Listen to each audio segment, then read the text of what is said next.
everybody.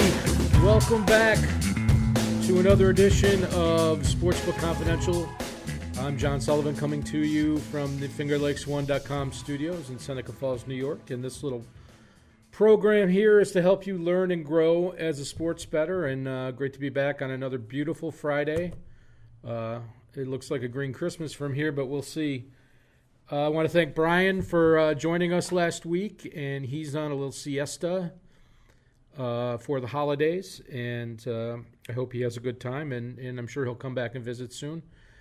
So let's get it started, and like I always do, let's start by updating my bankroll, and I had a plus week, so we're going in the right direction, slowly but surely, because we manage our bankroll and we don't overbet.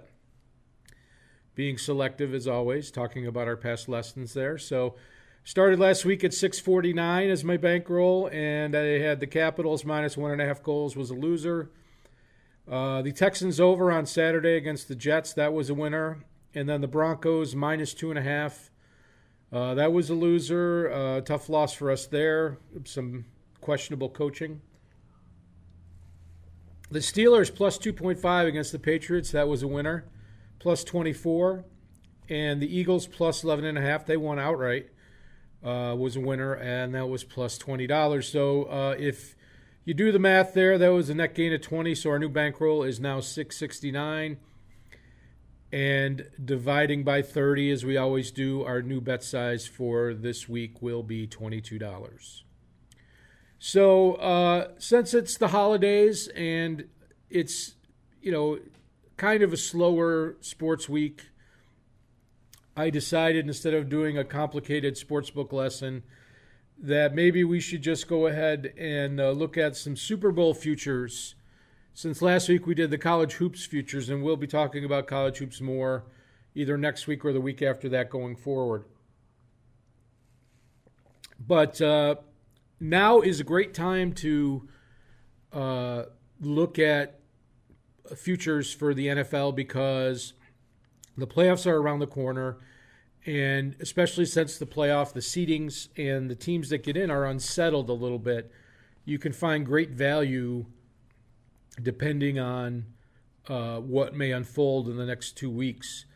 And I have pretty much all of the playoff eligible teams. There's a couple that have long shots that I don't have listed there, like the Dolphins. But we'll go through these real quick, and I'm going to give you my thoughts on all of them. Now, I want to point out this is to win the Super Bowl. You can also bet on teams to win just the AFC and represent in the Super Bowl, or win the NFC and go to the Super Bowl. So there's going to be some really good opportunities there. And I'll explain, I've talked about this a little bit with CFL. If you get in a position where you can hedge your bet and lock in some profit, there's some really good opportunities here. So let's start at the top of the list. You got the Saints at 3-1. Her currently holding down the number 1 seed in the NFC. If they can, have home field throughout the playoffs, that's good for them. Not really priced. There's not much value in that price, I don't think. The Rams at 5-1. Again, that's a team that is very, competitive, and I expect them to be there in the title game, but not a great price. Chiefs at 6-1. They are the class of the AFC, but Andy Reid has proven himself to be a questionable coach in the playoffs. He has been to the Super Bowl before, so we'll see, but it's kind of a low price there. Chargers at 7-1. I kind of like that better. They're on all cylinders, but, is Melvin Gordon going to be healthy for the playoffs? We don't really know. Patriots at 7-1. The Patriots looked awful last week, and you wonder if they are going to be competitive in the playoffs this year. Never count out Bill Belichick and Brady if they're healthy. But I'm going to talk a little bit more about the Patriots when we look at this week's matchups. Not at 7-1. At 15-1, yeah, I might take a flyer on it, but not at 7-1. The Bears at 10-1. That intrigues me a little bit. I feel like they have too many unseasoned players to really make a run at the title. But it's a fair price at 10-1. Makes you want to take a flyer on them, especially if they end up getting a bye, which they are still in the hunt for. We'd have to see what happens. Steelers at 17-1. Another team that you think's in a little bit of turmoil. Not everybody is happy in the locker room there. My Steelers fan buddy told me they're a hot mess. Interesting price. So we'll see about that. The Texans at 17-1. If the Texans had Will Fuller back, I would really like them because that gives them a complimentary receiver to DeAndre Hopkins. I feel like if they have that extra outside guy, that makes a huge difference for them. They've got their twin running backs, and they do have decent, they've got their slot, the QT's the slot receiver, and their tight end is decent. Really, that extra receiver would really make a huge difference from them. And 17-1 is not a bad price, but another coach that you wonder, if he can coach up in a big game. Cowboys at 30-1. Boy, their quarterback is the box of chocolates there. You just don't know what you're going to get with him. Maybe Amari Cooper is the difference maker here. I don't know, but you have to think if they play that extra week, it's going to be tough for them to get to the big game. But that's a very fair price. And the Ravens intrigues me a lot at 34-1. Will teams be able to figure out their crazy rushing attack? And will Lamar Jackson be able to make enough big plays? He's going to have to convert on a lot of broken plays. He seems to do that improvised thing. And, they always have Joe Flacco on the bench. But, crazier things have happened. The Ravens have a defense that creates turnovers, and they have a great kicking game. They could make a run. Seahawks at 39-1. This is a team I feel like that's getting better every week. They need to have their receivers healthy to have any chance whatsoever. So if they can make enough honest passing game to not have teams stuff their run game, they've got a real shot. Their defensive secondary has been playing much better lately. And the Colts at 40-1 is the team I really like as a future. The Andrew Luck, if you look at his stats, they're really good. They're almost as good as Mahomes. He won't be considered for MVP this year, but that team is poised to make a real run here. Frank Reich has an incredible pedigree. Played with the Bills, coached around the league. He was with the Eagles when they won their Super Bowl, and he knows what it takes. And he has that experience with the Marv Levy years, and I believe he was involved with the Oilers and the Titans at some point, Oilers/Titans at some point. But that's a great price, 40-1, and you got you got to think that the Colts are gonna. I think they're gonna wind up with a playoff spot, and they match up really well with almost any playoff team. You hope they don't get the Chargers or the Chiefs in the first game, but boy, I like that price a lot. Vikings at 43-1. They looked so good last week on the offensive side of the ball with the new offensive coordinator. That's a sneaky pick. If Kirk Cousins can somehow get his junk together and start playing like a semi-elite quarterback, that's a great price for the Vikings. You wonder about their kicking as well. It's been spotty. Eagles at 63-1. If they can make it into the playoffs, that they know what it takes, and Nick Foles is going to be the man. There's no quarterback controversy there. So if you want to take a flyer on them, but they've got to make it in the playoffs. So they've got a big, tall order ahead of them.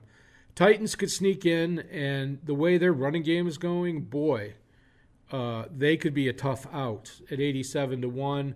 I think that's kind of underpriced compared to what it's going to take to get them in the playoffs. And then these other two long shots, the Skins at 1,275-1, they are not out of the NFC East race. If they can close out their last two games and the Cowboys can lose one, it's going to be very interesting to see how that ends up. But I can't put any money on Josh Johnson to take that team to a playoff spot. And then finally, the Browns at 5,100-1. That is an amazing price. You know, the Browns really need outside help just to get in the playoffs. I believe their only chance is to win the division. They can't. I don't think they can qualify for a wild card. So they need, you know, all the Ravens and the Steelers to lose out. But you know, if both of those teams lose this week and they're going into next week with a shot, you never know. I mean, even $10 on that number could be. I mean, the Browns have played very well. I mean, they have impressed since Baker Mayfield took over. So those are the futures. If I had to pick one, I really like the Colts at 40-1. I think that they are, you know, locked and loaded and ready to perform. On the NFC side, either the Seahawks or the Eagles, depending on which gets in the playoffs. I think the Seahawks are like, you know, 90% or 87% to get in already. So that's where we're at with the future. So, you know, you hope that you can pick a team that can make it to the big game, and then, you know, you can bet if you want to hedge, you can bet the other side. So if you pick the Colts and they do make it to the Super Bowl and they end up playing the Rams, well, you can bet the Rams to win the Super Bowl and hedge your investment in the Colts 40-1 price and, you know, lock in yourself a nice little profit. So futures are something to look at, and if you can do it right near playoff time and still get a good number, that's, you know, what you're looking for. People that, you know, I would consider professional bettors that bet, they buy futures all year round and they can afford to invest that money and just sit on it. Those of us, you know, the poorer people in the world, we just go week to week here. And, you know, I did the same thing with my CFL futures. I got the Red Blacks at 7-1, and they only had to play one game to make it to the final, and they won that game, and I thought that they had a shot to win, so I didn't hedge out on that, and that cost me. But it puts you in a position where you can earn, you know, several multiples of your bet just for placing a bet 1 or 2 weeks early. So I think it's very interesting, and we'll talk a lot more about the playoffs in the coming weeks. But for now, let's move on to this weekend's games, and I'm going to start with Friday night NHL, and we're coming up on Christmas break for the NHL. They take a day or two off, but we have a big weekend here. And Friday night, we've got 3 games, and you got the Sabres at the Capitals again. They just played there about 10 days ago. The Sabres at plus 156, the Capitals minus 173, and the Sabres are they've been a streaky team this year, and they've had a lot of letdown games and a lot of just unbelievable games where I would say they played up above their potential, I guess. I won't say above their potential, but where they've played very cohesively as a team, and they came back and beat the Capitals last time they played there, and I just don't know what to make of that game. The Capitals have been a real moneymaker for me. When they're healthy, they really have one of the best teams in the league. They just are so deep with talent. The Sabres can play with the best teams in the league when they play well, but they don't always play well. I bet on them the other night, and they were winning 2-1 at home and against Florida, and they just had an awful third period and gave up 4 goals, and they lost 5-2. So I'm going to pass on that game, but I may watch it. You know, it's always fun to watch the Sabres play. They're very talented offensively. A lot of young, fast guys that are learning to play with speed. And the Capitals, of course, are probably one of the, if not the most offensively talented teams in the league. The Senators at the Devils, and I had the Devils last night, and they lost 2-1 in Colorado, and now they're flying back to New Jersey to play tonight. And the Senators, coming off a big win earlier in the week, I kind of like the Senators here. I would need a bigger number, I think. I don't think it's the best value on the board tonight for me. But the Senators they're a strange team. When they play a team they think they can beat, they're very competitive. And when they play a team that they usually, it's a foregone conclusion that they're going to lose, like, a powerhouse team like Toronto or Washington, they don't seem to even show up. So it's a tough year for them. It's a rebuilding year for them, and they know that. But their young players, when they come to play, make very competitive games. And this is a game I think they can win. Plus 153 is a great price, but I don't think it is the best value on the board today. The best value to me is this game right here, Blackhawks at Avalanche. And the Blackhawks coming off a big win at home, and they're got a day or two's rest, and they're going to division rival Colorado, who played last night at home, but played last night and had a tough game against New Jersey. And I watched that game. It was a little chippy. So I like the Blackhawks here at plus 190. I mean, that is just the Blackhawks have not been very good this year, and their goaltending is an issue. Corey Crawford is out. But if you gave me plus 190, plus 200 on the Blackhawks every night, they're still going to win 25 to 30 games a year.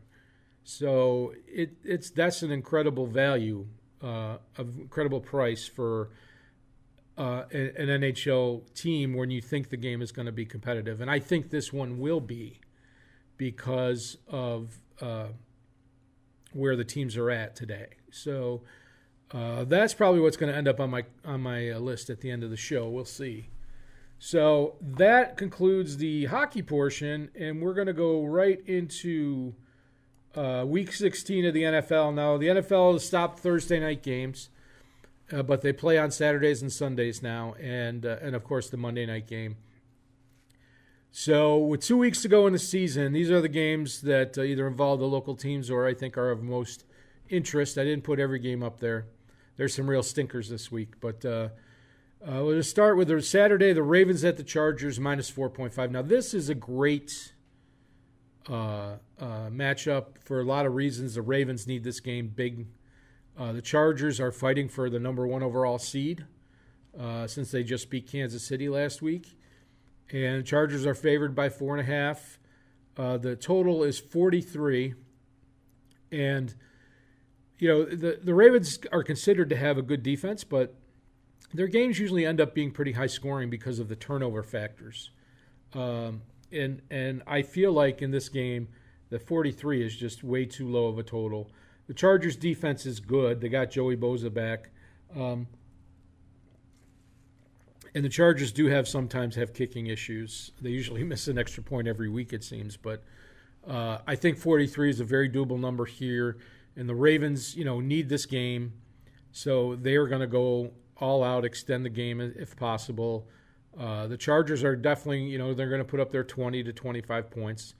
And you hope the Ravens do the same. As far as the spread goes, I like the Ravens if it got to 6. 4.5 is like no man's land. If it goes down to 3.5, I like the Chargers. If it goes up to, 6, I like the Ravens. So that's where I'm at on that. And then let's move on to the Bills at the Patriots. Minus 13.5, 44.5 is the total.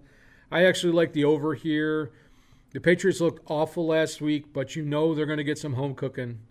It's funny because I watched the Steelers game last week, and in the fourth quarter, the Patriots had some drives, and they weren't able to complete any important third down or long passes. And I felt like a lot of those plays they would have got a pass interference call if they were in Foxborough. And I don't want to be critical of NFL officiating, but it seems like the teams do get home cooking. Steelers get it at home. The Bills seem to get it at home too. So, you just figure the Patriots are going to get a couple of calls their way this week, if nothing else, and that'll make the score go up. If the Bills, they're slowly improving on the offensive side of the ball. I don't think McCoy will play. They need to have a running back that can, get them 15 carries and just take some pressure off Josh Allen. And then I feel like the total is doable, but 13.5 is not a lot of points. I feel like I would need 16 to take the Bills in this scenario, but that's going to be a Patriots win. I'm pretty sure of it, but I'll still be rooting for the Bills. And then this game is the most interesting to me. The Giants at the Colts. Colts minus 10, 47. So you've got a game where weather is not going to be an issue. And the Giants have talent. They just don't put it together on a regular basis. And 10 is a lot of points here. Yeah, the Giants looked awful last week. But you got Saquon Barkley. You got Odell Beckham, Shepard, Eli in a dome or an indoor stadium. And it's not really a dome there.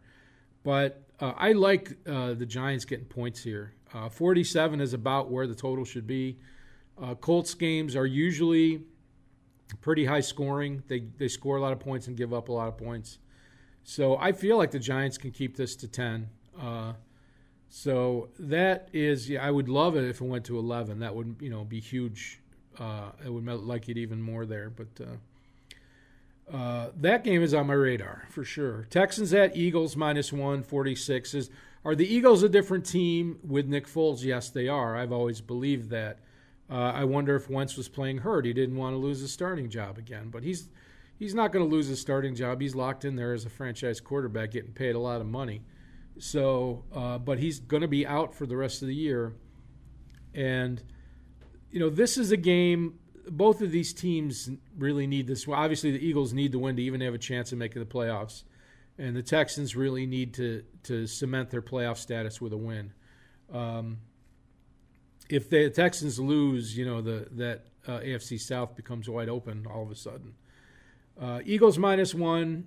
Yeah, that 46. I feel like, again, teams that are desperate are going to try to run up, extend the game and try to get as many possessions as possible.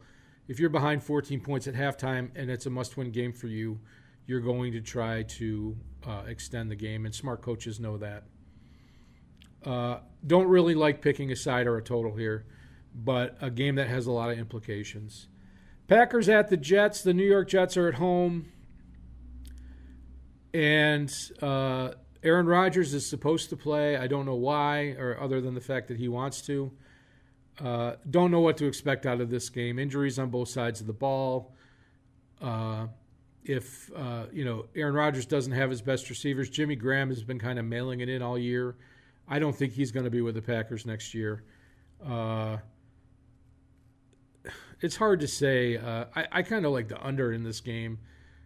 You don't know what you're going to get with Darnold. He's had some bad games, and the coach, may be gone at the end of the year. So I don't know if he's trying to win to get another job, or it's hard to figure out motivation here. Both of these teams are eliminated from the playoffs for all intents and purposes. So it's kind of a whatever game, and the line shows that. They don't really, shade it towards one way or the other.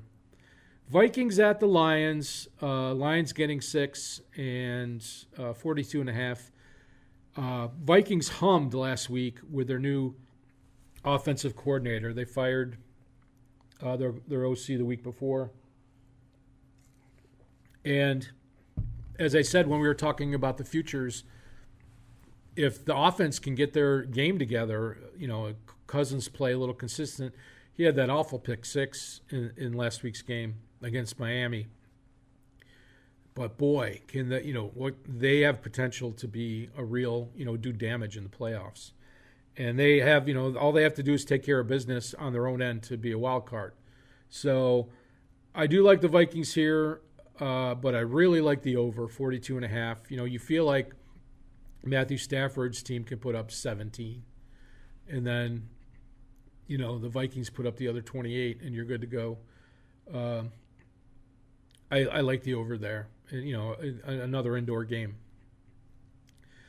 And then the Steelers at the Saints, 5.5, 53. The Saints are sitting on the number 1 seed, and they really want it. And the Steelers, of course, are still fighting for their division title. I'm not sure if they've clinched, but I think they lock up a playoff spot if they win this week. And that's a tough spread. I don't feel comfortable. Steelers +6, +7 is a different story. Steelers +7, I would probably go with the Steelers. The Saints, they could take their foot off the gas pedal. I don't know if they will. But you feel like that they're not going to try to run up the score if they get ahead. They just want to get the W and keep that home field advantage, which is important to them. 53, I feel like that's doable over there. I don't like to bet totals that high very often. So that game is going to be a pass for me, but I'm sure it'll be exciting. And then finally, Chiefs at the Seahawks Sunday night. Seahawks getting 2.5. This game intrigues me. I think it's going to be close. It's going to be a very tough place for the Chiefs to play. And the Seahawks are a team that's peaking at the right time. And I feel like this is going to be a very competitive game. And if I can stay awake, I'll probably watch it. And 54 the total. I'm leaning under there. I feel like this game was going to be one of those like 28-20 type of games. I expect it to be more field goals.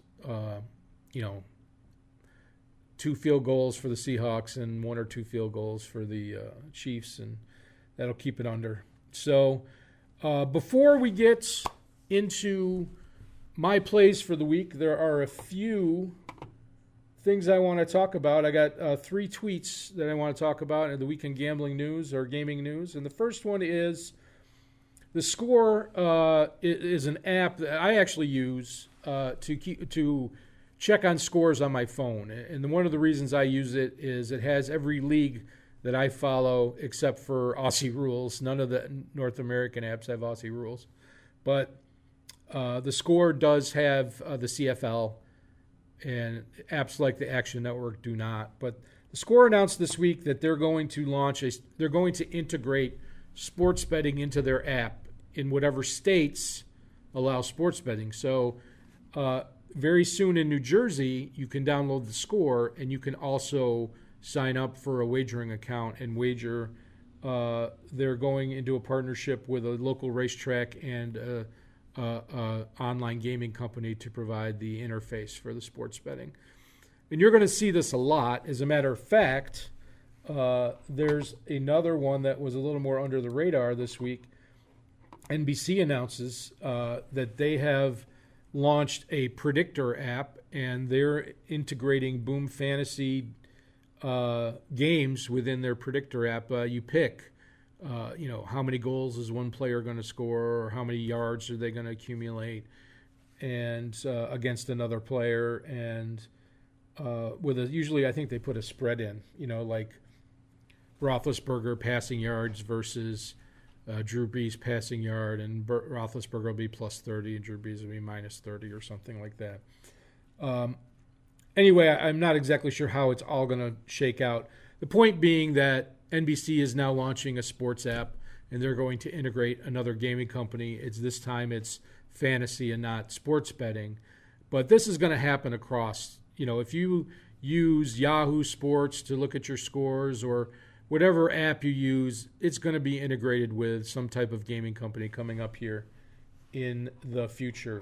And then finally, the big news of the week from my point of view is Orrin Hatch and Chuck Schumer have introduced this week a sports betting bill in Congress, and it will probably not get enough traction, at least not in this session until the new Congress is sworn in, but it's a sports integrity bill, and it's designed to force states to use, league-approved data and information systems.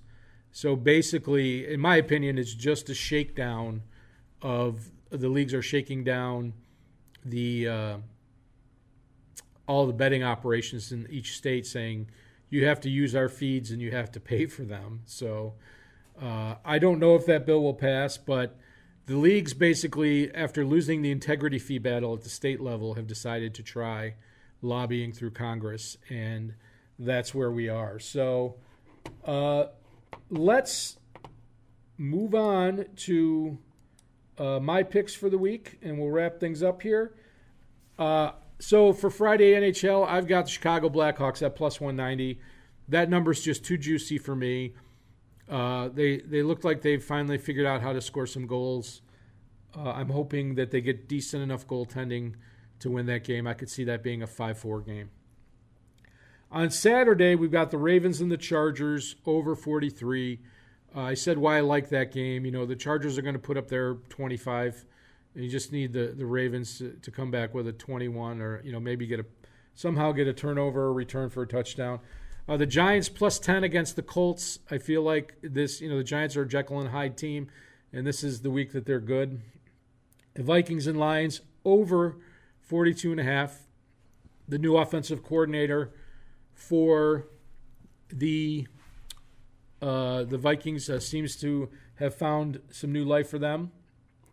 And then Chiefs and Seahawks Sunday night, under 54, minus 103. And that's going to do it for this week's show. So what I'm going to do is play the outro music. Oh, by the way, don't forget to, I have the number right here at the bottom, 1-866-315 Finger Lakes 1. If you want to call the show, leave questions, comments, ideas, general shouting, whatever. Just tell me who you are, where you're from, and remember, we may play your call on the show, so for better, for worse. So thanks for watching. Let's get some winners, and we'll see you next week. We got a big week next week. Take care.